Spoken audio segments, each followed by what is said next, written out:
Good evening. My name is Jan and I am a recovered alcoholic. Thank you, Kevin. So when Marty started saying, hey, there's a really good speaker, you got to sign him up. And I'm like, okay, where is he? Oh, okay. Maybe Jeffrey can speak tonight, right? So my eyes are on you tonight, Jeffrey. I'm just kidding.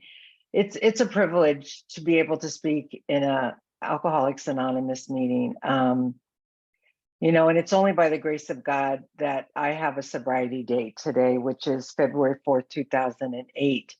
And when I say that, it brings me back. I don't think about, what happened 15 years ago, but when I share that date, I do remember, what exactly happened. And that's what I'm here to talk about, right? What it was like before that date, and then what happened and what it's like today. And first of all, I'm 68 years old, so I came in at 54. So if I was to tell you everything that happened to me when I was a little girl, I probably would need more than an hour to share. So I'm going to give you the short version of what's happening, or what happened. It's funny, the other day at my home group, which is 7 a.m. Serenity in San Mateo, California. I actually live north of that today, but we were at a meeting last week, and a gentleman came on, and we were talking after the meeting, and I said, do you have any questions? And he said, you're old. He said, there's a lot of old people here. And I'm looking around our Zoom room. There was like, I don't know, 10 of us at that point, and they were younger people. And I said, well, we don't have a prerequisite for how old we are that we come in, or we stay. So yeah, maybe I am old. And so I asked him, I said, can I ask you how old you are? And he said, 42. I went, oh my God, you're old. Come on, let me see your face. And it just softened the atmosphere. He laughed, and he was drinking as he was on the meeting, but it's probably been 10 days now, and he's sober. He's got a sponsor, and he started working the steps 3 days ago. And that always warms my heart when I can share an experience like that, because this is what happens, right? We had another individual come in, and yesterday, and she was in a hotel room, and she said she had to go in and lock herself in a hotel room for 10 days because she was afraid that she was either going to die from drinking or commit suicide. The first question we asked is, are you safe? And she said, yes, I am. And her husband was going to be picking her up shortly, and she was a nurse, which, really doesn't matter what profession, we have, or, we're currently at or retired from. It really does not matter. This disease doesn't care who we are, where we came from, what hotel room we were at, how old we are, because this disease is so powerful, and it wants us dead, right? I truly believe that. It's interesting. I'll get to what it was like before, but God always directs me of what I'm going to share at a meeting. So obviously it's never script. So I'm just, moved by what God's telling me to share. But I've been saying a lot lately, this is a life and death errand that we're on when I'm talking with others, working with others. And I go to a big book study on Tuesday nights, and we were reading from To the Employers, and we're looking at it. I love those last 4 chapters in the big book, man. They have changed my life. They are teaching me how to live my life. They are, because that's where the spiritual principles, practicing the spiritual principles in all my affairs, and those 4 moral absolutes of absolute honesty, absolute love, absolute purity, and absolute unselfishness. Because once I got sober, it's like I didn't know, what to do, right? And I really wasn't even interested, paid attention to, or really looked at those last 4 chapters as much as I have in these last 4 years. And I'm so grateful. And God nudged me to take a look at those. And we've been, going through these, and I've gone through them 2 times now, up through Dr. Bob's Nightmare. But we were reading the other night, and it was talking about the employer as substituting sponsor with the word employer, and looking at that. And someone was sharing that, and it hit me. It said something, he said something to the effect that, we don't have to be that white knight in Alcoholics Anonymous, or more importantly, when we're working with others. And I've been more recently having some experiences with a couple of sponsees, and this really is watching them die an alcoholic death. And I'm thinking I'm this white knight, right? And, I had to kind of get myself off that so-called pedestal that I put myself on for a minute, and okay, wait, let's reverse it. God's here, right? You're just a messenger, and God's directing you on what to do. So let me go back to what it was like. So I was born in San Francisco, California. I grew up in the Mission District. And I say that because it was a real safe place to grow up in and around. And I loved growing up in the city. I went to 12 years of Catholic high school in San Francisco.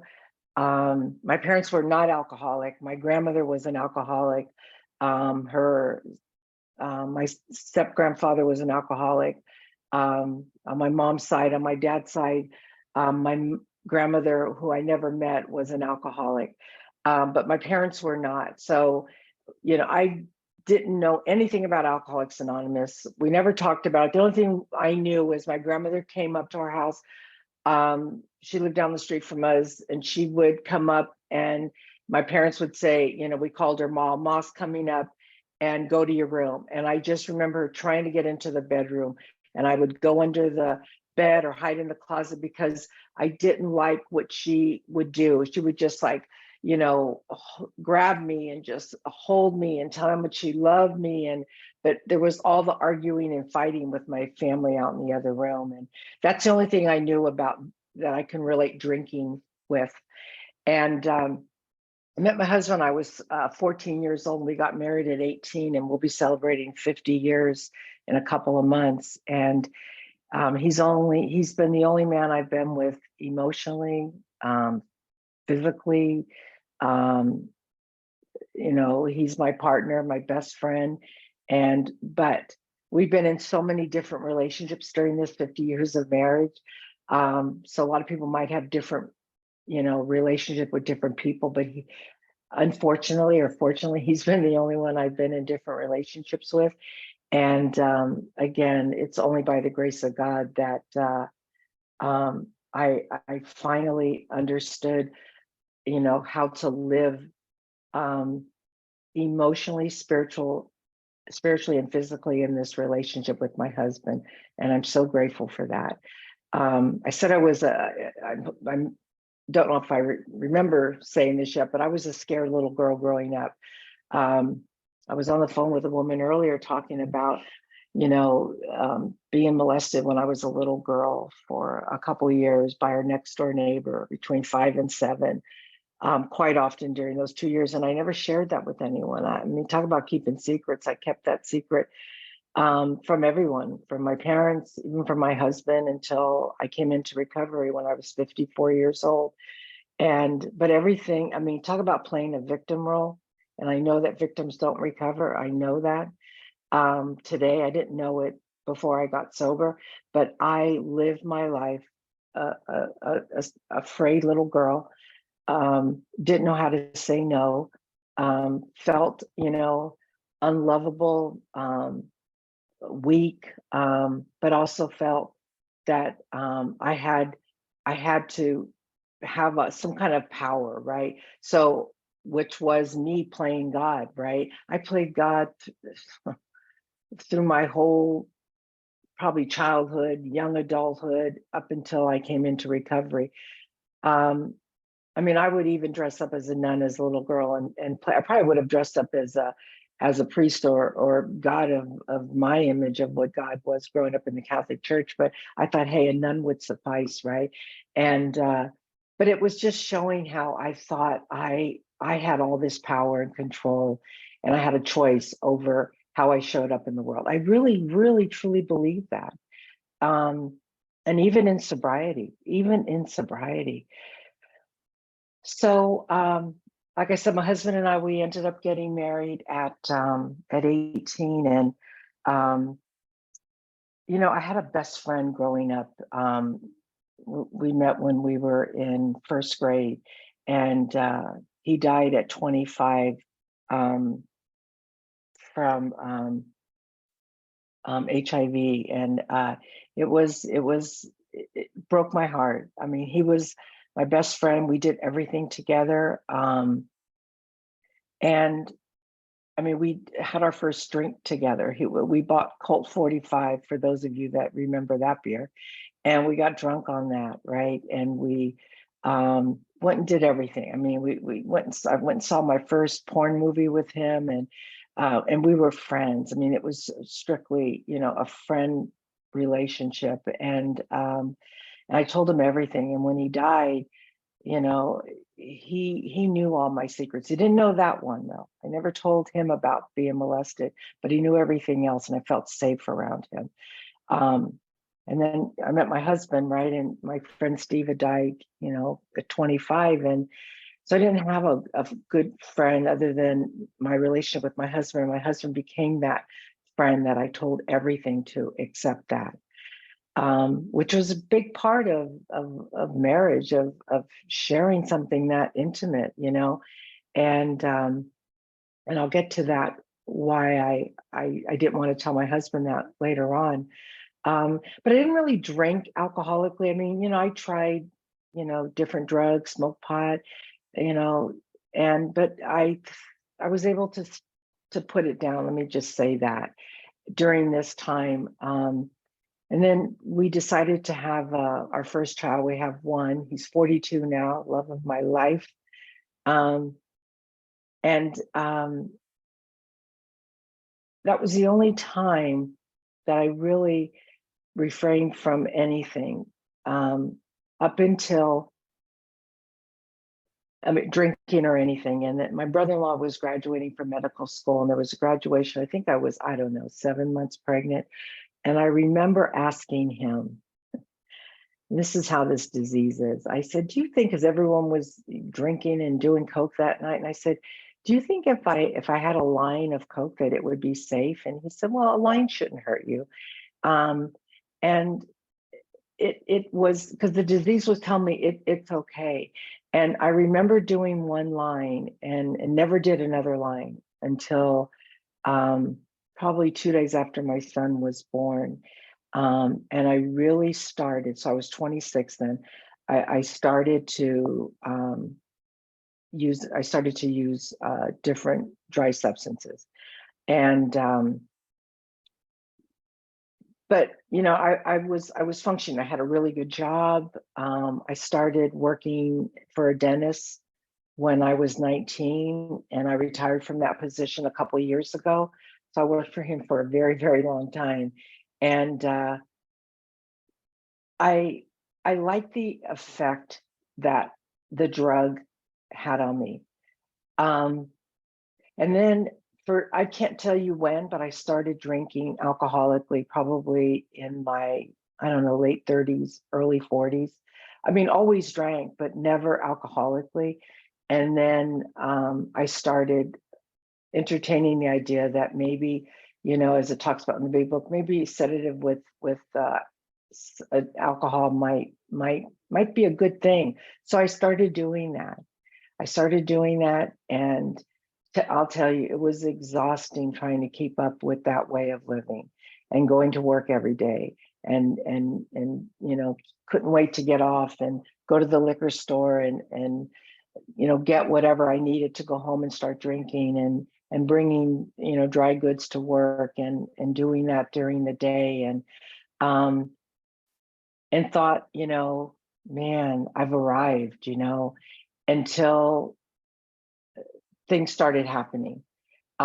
Nothing that got me in trouble at that time, but just, driving across the bridge, not realizing I was on the bridge, waking up in a blackout and going, how in the hell did I get here? Those kinds of things start happening, falling in bushes, not knowing how I got home, constantly driving drunk. Only by the grace of God did I not kill anyone or myself. Thank you, God. And then it got really bad. I became addicted to Vicodin, and I was probably up to about 35 pills a day. I got really courageous and called in a prescription under my boss's wife's name. And it was Super Bowl Sunday, 15 years ago. And I told my husband, I'll be right back. And I went to the drive-thru in Walgreens, and they said, I had called beforehand, asked if the prescription was ready, and they said, yeah.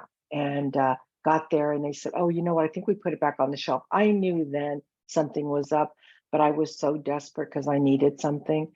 And so I waited, and they closed the window. 5 cop cars came around me, and I was arrested. And one of the arresting officers was my son's best friend, and he kept saying, Mrs. Murray, it must be a mistake. I said, absolutely. I'm just picking something up from my boss's wife. And ended up, having to go down to the jail, and I got arraigned, and I got out. My husband said, what happened? I said, I don't know. This is how sick I was. I said, my sister just doesn't love me. I went back to that moment in time when I had resented my sister, who was only 18 months older than me, for not protecting me when I was that scared little girl being molested, because it was her job to watch out for me after school and such. And I blamed her and resented her, never told anyone, of course. And that started my journey in Alcoholics Anonymous. I was asked by my employer to go to get some help. So I went to an intense outpatient program. I only took 2 weeks off of work because I'm such a martyr. And even though he said, take as much time as you want, I said, no, I'll do this. So I went to work, went to my program, came home. I admitted I was an addict. First time in my outpatient program, I was too afraid to say I was an alcoholic because I did not want to give up that vodka and that splash or whatever I would put in. And it wasn't maybe, but I don't know, a couple of weeks, 2-3 weeks later, I said, yeah, I'm an addict and I'm an alcoholic. And today I don't say it that way. I don't announce myself that. I'm a recovered alcoholic, because whatever I put in my system, whether it's the alcohol first, the pill first, it's going to lead me to whatever. I am convinced of that. I know that because of step 1, right? That I am powerless over my mind and body. I know that qualifies me as a real alcoholic. And I conceded to my innermost self that I am a real alcoholic. There's no ifs, ands, and buts about that. I know that today. And did I know that right off the bat? No. But I knew I had a problem. I knew that once I put the alcohol or pill in, I couldn't stop. I know that. I didn't understand the allergy. I didn't understand the mental obsession. And I absolutely did not understand the spiritual malady, right? That second half of step 1. I did not understand that, because I kept saying, things are starting to happen right in my life. So I guess that's the unmanageability, right? But I still had a job. I had all those things. I had a husband who, didn't understand why I kept this secret from him of becoming addicted to pills. And, but I didn't lose anything except for, I was a lost soul, man. I was such a lost soul. And I didn't know how to get out of things, how to get back to Well, let me say, I don't think I ever was, as far as I can remember. I just remember always being that scared little girl. So coming into Alcoholics Anonymous and hearing stories and hearing kind of mine at times and not, but hearing other things, and it was like, maybe I'm just different. Maybe I am different, and I get that today, that I am unique. I think different than non-alcoholics, right? I know that. I was listening to a speaker the other day. Um, some of you might know him, Michaelis. He's such a powerful speaker. I love Michaelis, and he was sharing, it was his experience that, he also agrees about we're unique in our, with the physical and the mental, but he was sharing that he feels that, even non-alcoholics have a spiritual malady. When I hear something new and I'm touched by that, I don't say, okay, that's it, I'm going to change my mind, that's it. No, but I took that into consideration, and I took it into prayer and meditation with God around that. And does it matter? Nah, it doesn't matter what other people think. But I love when I hear something in a meeting and I can take it and process it. It was just a different perspective. And I say that because throughout, these last 4 years of attending a big book study, that I've really become not I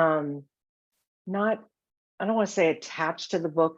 The big book, the main purpose of the big book is to enlarge my spiritual life, our spiritual life, and to be of maximum service to God and to others, right? Others, alcoholics, others, family, the world, right?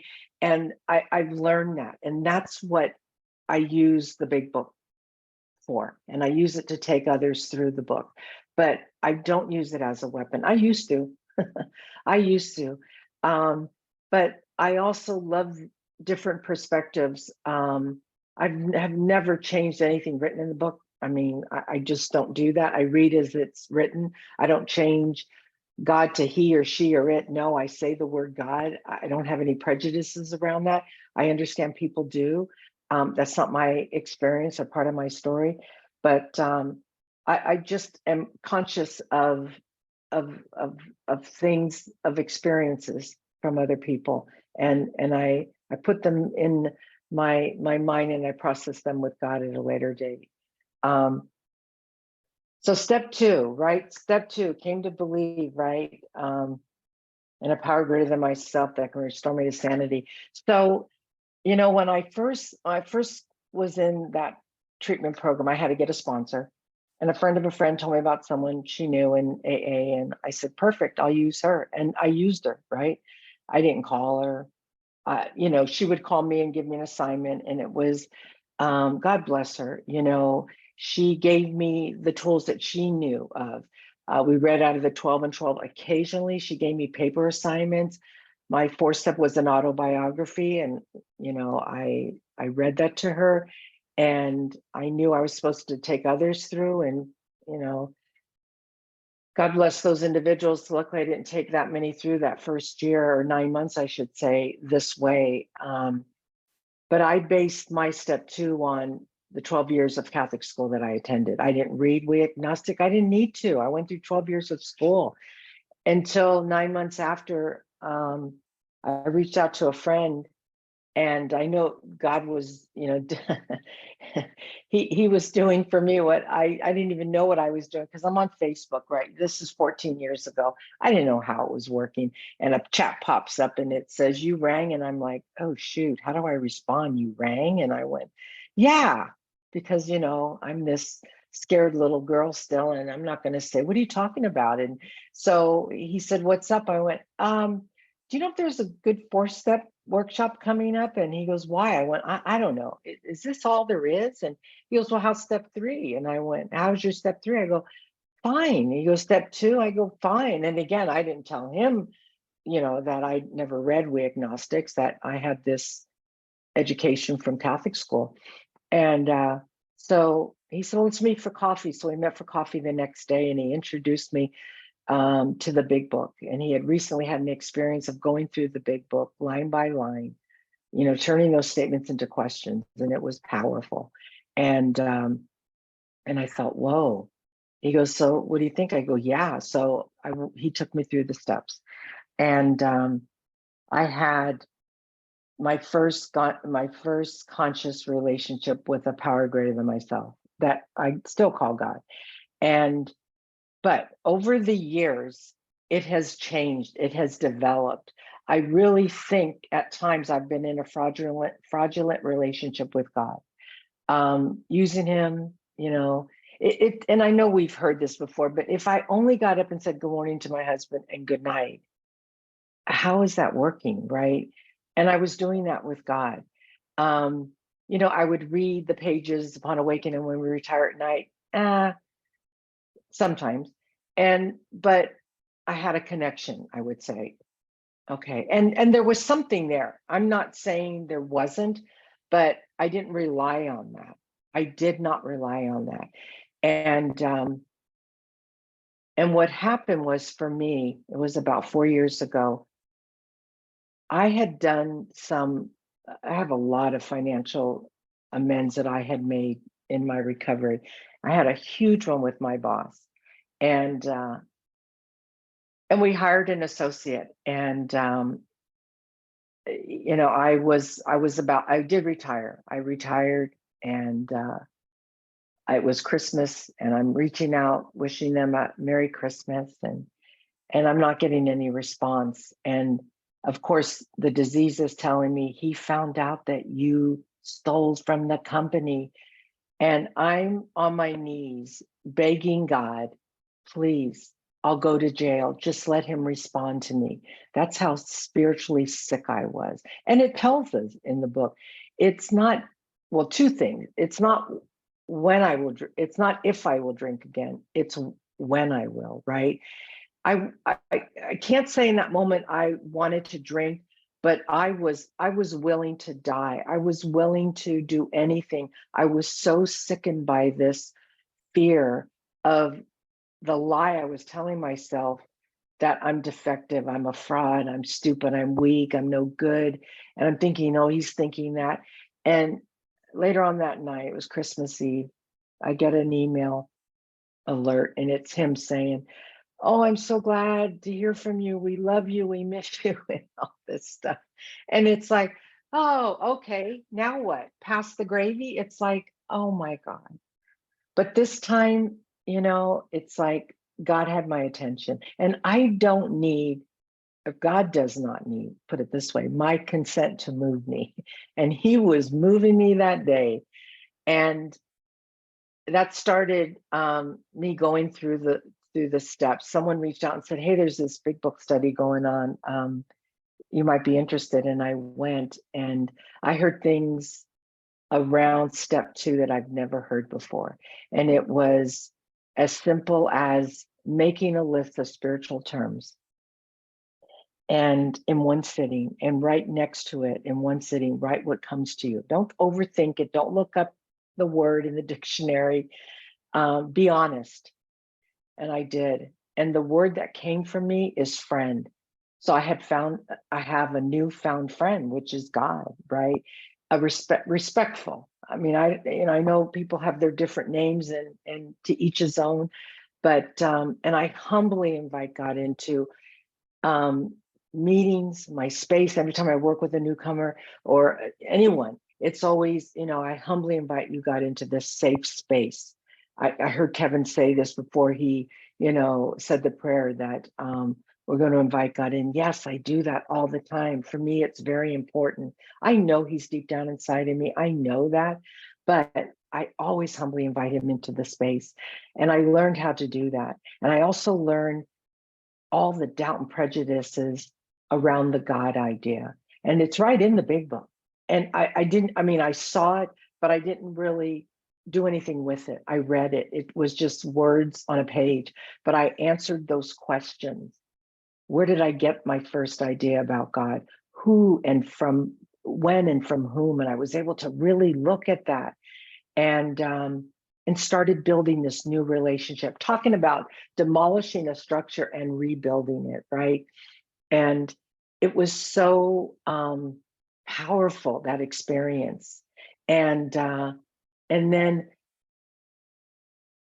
it started to open my eyes and looking at what is my new relationship with this new concept of God and really looking at it seriously. Because again, this is a life and death errand I'm on.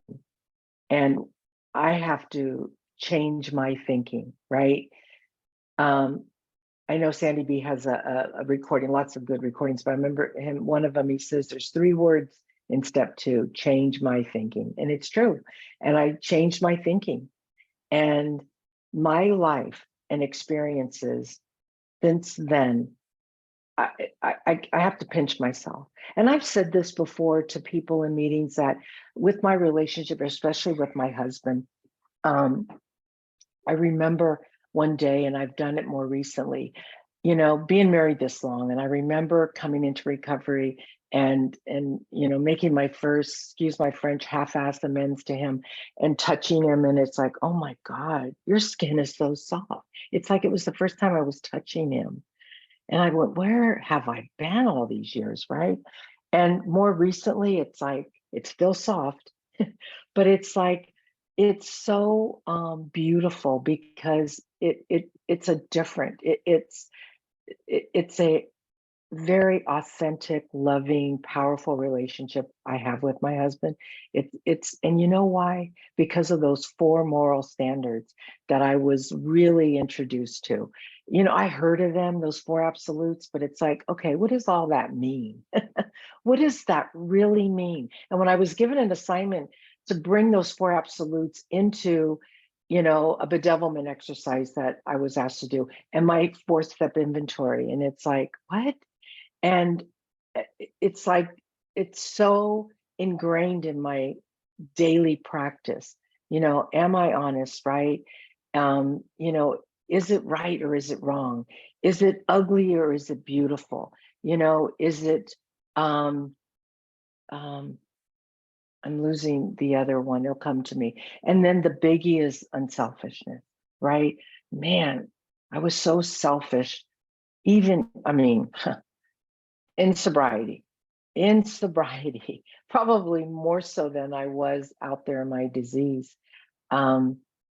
And I'm so grateful that I don't have to live like that anymore. And the reason being, there's this bridge of reason, right, that it talks about in the book. And this, on one side, I'm believing, right, like I was believing in God, I get it.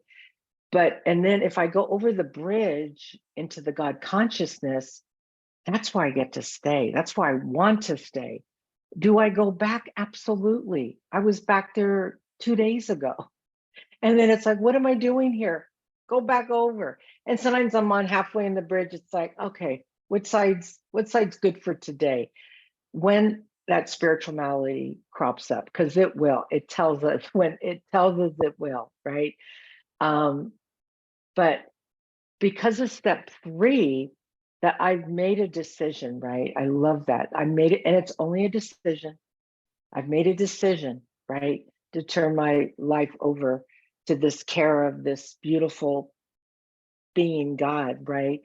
And then I can launch into the fearless moral and inventory, right? And it says a few times in the book, moral and spiritual. I never really paid the moral part attention, never paid attention to that word. But then I get to look at my 4-step inventory, the resentments, and I look at that, the first list, the column, whatever, however you want to reference it, is, was I hurt, threatened, interfered, angry, or resentful at somebody, right? Because sometimes I'll say, well, I'm not resentful at that person, but I was harmed or interfered or hurt, right? And it just wakens my spirit up when I hear those words, and I try to carry that over. I always do, I shouldn't say I try, to individuals I work with, to let them know, if it says in the big book, right? Were you harmed, interfered, hurt, or threatened by this person or thing in column 1?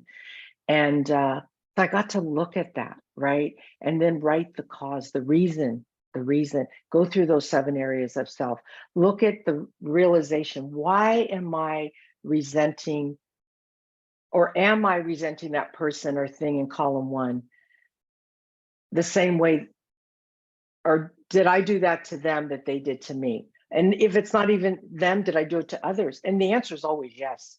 Maybe not every single thing, but yes, because then I'm on that even playing field, right? So then it's like, okay, I say the sick man prayer, right? And there's also another prayer that I love, and it's actually from Sermon on the Mount, and it's a sick man prayer, and it's a really cool prayer. And sometimes people have prejudices around the word Christ. There is that word in there. I love it. It's so powerful, and I've shared this with many people, and it really has freed me from that. So by the time I'm looking at that fourth column, right, the fear that drives the lie, that drives the thinking, that drives me to act out, I can see my part, and I can see, oh my God, it's all based on fear. Oh my God, you think that, okay, I come in, right? I'm what, I don't know, 12 years or 11 years sober, or 12 years sober. And then I have this new awakening. It's like, thank you, God. And believe me when I say I've had powerful awakenings and experiences spiritual throughout my sobriety, completely out throughout my sobriety. But this time with my new relationship with this new found friend, it's different. And it's because I've been awakened to the spirit again, but in a deeper, more effective way than I've ever had. And it blows me away. We went to Cambria, which is on the way to Los Angeles last weekend for Father's Day weekend.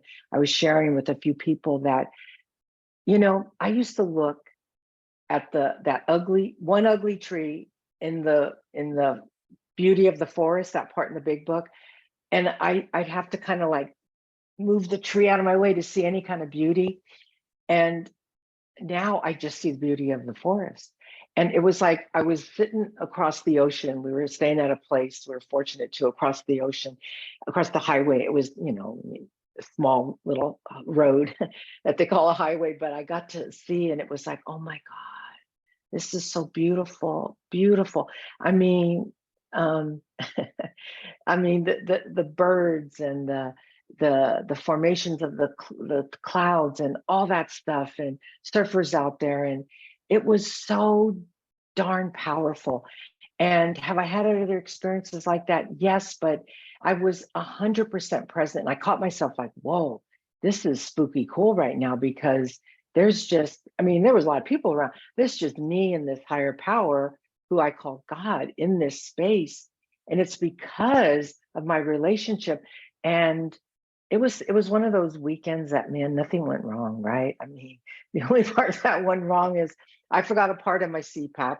My husband snores, my son snores. We were sharing a room. We couldn't sleep, but we were laughing about it in the morning. But other than that, it was one of those weekends that was so damn perfect. And so I get to have the opportunity to have someone hear my fifth step, right? And it's a privilege to be able to have someone do that. I went to the Vatican. This is how sick I was. I didn't go there purposely. I was in Rome, went to the Vatican, snuck under where I wasn't supposed to go find an American priest that would hear my confession on something. And I got off free because he said, just go out and say some prayers and you're free. And it's like, yeah. I went to a retreat, and Father Tom, I think some of you might know him, and I met with Father Tom, and I told him something, and he said, you got to set it free. Yes, but I wasn't being honest. And this time when I did my inventory, I finally got honest about something with my husband, and it was like, oh my God, thank you that I was able to get free of something that I had been clinging to. Because during our inventory, right, when we go to 6 and 7, we put it out in front of us, and we're asking ourselves, do I find anything that I'm still clinging to, or anything that I find objectionable, right? And then I'm able to go to him, and oh my God, it was so powerful.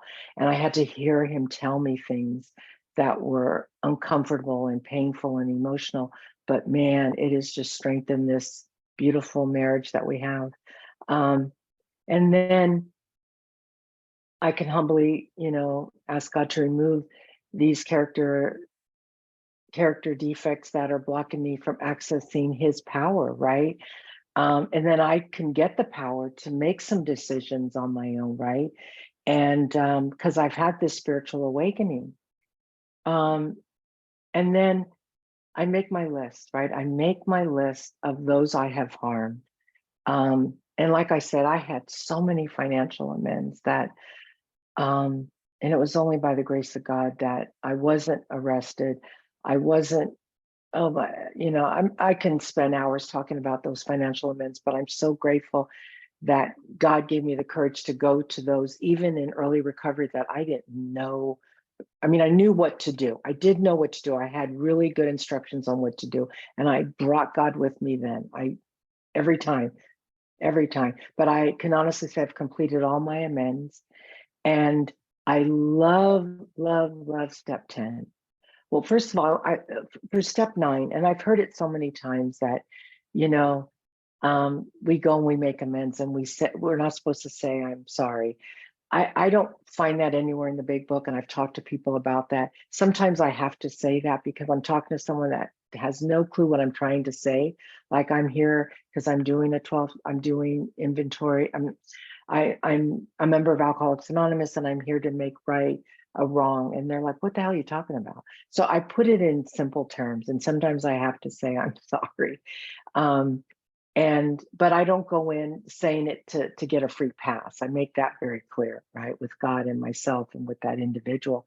But step 10, I love step 10, love it, because I get to correct all those mistakes and wrongs I've done throughout the day. And I believe me, I still make them. I mean, and I've learned, and it says it's not an overnight matter. I still, make mistakes, but I don't sit with it as long as I used to, because I practice step 11 upon awakening when I retire at night. And it tells me at night, those questions tell me, do I owe someone an apology, right? And all those questions that we ask ourselves, and I can catch it that day. And if I'm still saying the same thing every night, it's like, okay, you better write inventory, or you better act on this, right? Promptly. It says promptly. It doesn't say, oh, maybe next month, maybe next year. And so I get to do that. And that could be from talking down to somebody on the phone, because I'm calling about my AT&T phone bill and they outsourced it. And I'm saying, can you please let me speak to somebody in the United States? And then I start acting out because they don't understand me, and shame on me. That's the kind of stuff that I have to clean up immediately. When I had to take my car in, and it was towards the end of, having to keep social distancing, and I'm with my husband, and we walk in, and I'm like, second in line, and somebody calls someone to help them, and this other person comes right in front of me and cuts in. I went, excuse me. And, my tone, excuse me, I'm next. And my body language. And he was like, he didn't speak English. And the man said, no, I said, no, I was next. And the man's coming. I said, wait, don't, get away. This is COVID. And I can just, I laugh now because of how sick I was. And my husband's nudging me, and I'm like, what? And he says, you're embarrassing me. And so we walked outside. He goes, don't do that in front of me. And I went, oh my God. It was like, oh, what the hell did I just do? So I went back in, and I apologized to the man. Oh, no, it's okay. And I said, no, I'm very sorry. And I apologized to someone else. And that's what I do for step 10. I have to, because I'm tired of feeling icky. Man, I spent so many years feeling icky of my behavior, and I don't have to live like that. And it tells us what we need to do. And so then step 11, right? And meditation. I'm talking to God all day long. And I feel that when I listen, I'm in meditation, right? And I truly listen. I listen like I've never listened before. And does that happen every single time? No. Man, if I was that perfect, oh God, No, no, no. And I'm so grateful that God gives me more than I can handle. I've had some tragic things happen in my life. We all have, right? And I don't like that where people say, "Oh, those are Cadillac problems." Everyone's problem is a problem, and it's what we do with it, right? And I'm not going to tell you, "Oh, get over it," you know. No, that's not for me to say. And I've learned from my problems, whether they're considered catastrophic or small or big, you know. Um, and I listen these days, you know. I remember when my dad died, somebody asked me, "Well, how old was he?" I went 90. Oh, he lived a good life. And I've learned from people that when someone dies, you know, I don't ask that question because it doesn't matter how old the person is, right? It's like when my dog died. Well, how old's your dog? 15. Oh, he lived a great life. Come on. And it's like, but I get it. I used to do that, and I've learned to be a little more sensitive, I think is a good word. My niece died from this disease. We found her dead underneath her coffee table. It was probably two of the most traumatic things I had to experience. She was like a daughter that I never had. And we just celebrated the 3rd year of her anniversary of her death. Um, and but you know, people say, how, you know, where was God? How could God have done that? You know, and I've learned that I don't have to figure it out. I don't have to figure out a lot of things, but that I don't have to figure out. I don't have to figure out, you know, why my sister, you know, couldn't show up to help me take care of my mom before she died. I tried to. And it's only by the grace of God being aware and present and listening to people tell me that she has resented your mother since she was molested, and she has not been able to let that go. And you are thinking she can show up to take care of your mother on her dying deathbed. And it was like, whoa, I wouldn't have been able to process that. And I'm so grateful for that because I have a relationship with my sister today that is beautiful beyond words, because I talk about practicing those spiritual principles and those 4 moral absolutes, right? That was her journey with my mother, and it was none of my business. And I'm grateful for that today. Because today, when I get a card from my sister or she invites me over, that it's clean. I love that word. It's clean. There's no hidden agenda. I had a relation. I did not have well, my brother-in-law. I've known him for 50 years. I'm aware of the time here. And during the pandemic, we went to Costa Rica, and I had just finished going through the steps and had this relationship with this newfound friend. And I have this new relationship with my brother-in-law that's unbelievable also. He's a physician, and I had him on a pedestal for his entire career. And now he's just another human being in front of me. And he calls me, he hasn't changed, but I've changed my thinking as a relationship, as from the relationship with my higher power. These are just a couple of examples. They might not seem big, but they are huge because I'm living life on God's terms today. I used to live life on Jan's terms, and then I used to live life on life's terms. Now it's completely on God's terms, completely.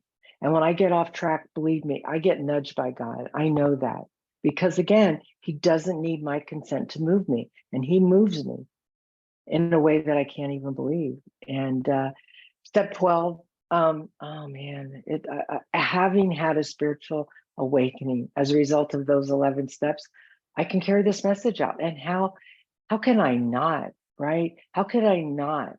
For me, it, I, I, I cannot not give this away, right? And I cannot not really look at those last 4 chapters in the big book and practice, you know, living my life the way that it's telling me how to live my life, right? And I don't have to be that white knight in AA, right?